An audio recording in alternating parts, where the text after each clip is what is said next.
வெற்றியை போலவே ஒரு தோல்வியும் நல்லதடி. வேப்பம் பூவிலும் சிறு தேன் துளி உள்ளதடி. குற்றம் சொல்லாமல் ஒரு சுற்றம் இல்லையடி.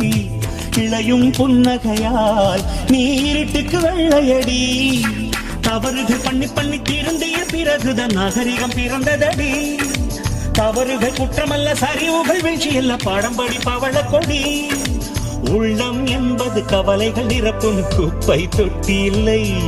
உள்ளம் என்பது பூந்தொட்டியானால் நாளை துன்பமில்லை. புயல் மையம் கொண்டால் மழை மண்ணில் உண்டு. எந்த தீமை கொள்ளும் சிறு நன்மை உண்டு. ஓ